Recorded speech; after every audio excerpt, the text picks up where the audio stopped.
How to become a vegetarian. Learn about vegetarianism, its health benefits, and the different types, for example, lacto-ovo vegetarian, vegan. Start by gradually reducing meat intake and incorporating more plant-based foods into your diet. Experiment with a variety of fruits, vegetables, grains, legumes, nuts and seeds to ensure a balanced diet. Plan balanced meals that meet your nutritional needs, focusing on protein sources like beans, lentils, tofu, tempeh, and quinoa. Explore vegetarian cooking methods and recipes to make tasty and satisfying meals without meat. Be mindful of hidden animal products in processed foods and familiarize yourself with vegetarian-friendly alternatives.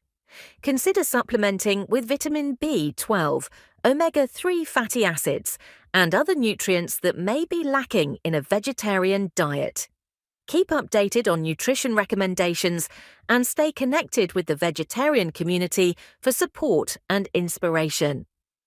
Pay attention to how your body responds to the changes and adjust your diet accordingly to ensure you're meeting your nutritional needs. Embrace the journey towards a vegetarian lifestyle and remember that every small step towards reducing meat consumption contributes to your health and the environment.